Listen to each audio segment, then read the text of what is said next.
नमस्कार, मेरा नाम पिंटू सिंह यादव है और आप देखना शुरू कर चुके हैं भोजपुरी रिमझिम। दोस्तों, भोजपुरी इंडस्ट्री के पावर स्टार के नाम से मशहूर पवन सिंह को लेकर जिस तरीके से लगातार चर्चाएं हो रही थी कि इस बार का 2024 का लोकसभा चुनाव लड़ेंगे, लेकिन कई सारे मौके पर पवन सिंह को ऐसा लग रहा है कि शायद अब भारतीय जनता पार्टी टिकट नहीं देगी। हालांकि उनको आसनसोल लोकसभा सीट से जो है भारतीय जनता पार्टी ने टिकट दिया, लेकिन पवन सिंह जो है वहां से चुनाव लड़ना जो है मुनासिब नहीं समझे। हालांकि जब बीजेपी का 17 कैंडिडेट लिस्ट बिहार का आया तो उसमें भी पवन सिंह का नाम नहीं था और उसके 2 दिन के बाद एक और बड़ा झटका लगा कि उनको स्टार प्रचारक से रूप से हटा दिया गया। स्टार प्रचारक वो होता है जो लोगों को अपनी तरफ आकर्षित कर सकता है, भीड़ इकट्ठा कर सकता है, लेकिन उसमें से भी पवन सिंह का नाम गायब हो गया है। लेकिन इस कड़ी में अब पवन सिंह के जो काफी करीबी हैं, काफी करीबी विधायक भी हैं और उनकी चर्चा जो है वो आए दिन कई दिग्गज कलाकारों में होती है। बिहार सरकार में मंत्री भी रह चुके हैं और वो जो हैं वो पवन सिंह के काफ़ी ज़्यादा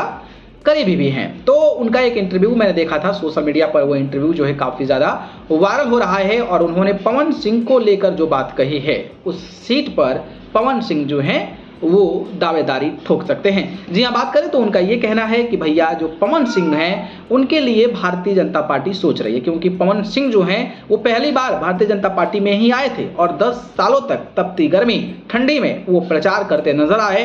कई सारे जनसभाओं को संबोधित किया। बिहार का चाहे 2019 का चुनाव हो, 2015 का चुनाव हो, 2014 का चुनाव हो, 2019 का चुनाव हो, हर समय जो है वो अवेलेबल रहे। वही बात करें तो बिन बिहारी ने यह भी कहा कि पवन सिंह के लिए भारतीय जनता पार्टी जो है वो रास्ता तलाश रही है और उनका यह भी कहना था कि अभी तक जो है वो बलिया सीट, जी हाँ बलिया सीट पर भारतीय जनता पार्टी ने अभी कैंडिडेट नहीं उतारा है, तो हो सकता है कि पवन सिंह को बलिया सीट से चुनावी मैदान में उतारा जा सकता है। नहीं तो झारखंड की भी कई सारी सीटों पर अभी तक भारतीय जनता पार्टी ने कैंडिडेट नहीं उतारा है, तो हो सकता है झारखंड से भी पवन सिंह को चुनावी मैदान में उतार सकती है बीजेपी। यानी कि बीजेपी अभी भी पवन सिंह के लिए कुछ न कुछ सोच रही है और अब तक जब फैसला आएगा उन सीटों पर तभी देखना दिलचस्प होगा। लेकिन बड़ी बात यह है कि भैया पवन सिंह जो हैं वो अभी उम्मीद लगाए बैठे हैं और उनको बलिया सीट भी मिलती है तो वो जबरदस्त तरीके का फाइट दे सकते हैं। हालांकि उन्होंने यह भी कहा कि विपक्षी दलों के द्वारा यानी कि आरजेडी के द्वारा लगातार पवन सिंह को जो है वो कहीं ना कहीं ऑफर मिल रहा है और कई बार अभी भी ऑफर मिलता नजर आ रहा है।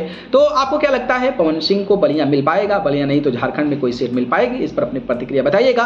और विनय बिहारी ने जिस तरीके की बातें कही है, उनके करीबी हैं, काफ़ी ज़्यादा उनके करीबी हैं और इस तरीके का वो अगर बयान दे रहे हैं, विधायक भी हैं, बीजेपी के नेता भी हैं और उस तरीके का वो बयान दे रहे हैं, तो कहीं ना कहीं एक चर्चा होना लाजमी है। बाकी इस पर आप क्या कहेंगे बताइएगा। ठीक है, धन्यवाद।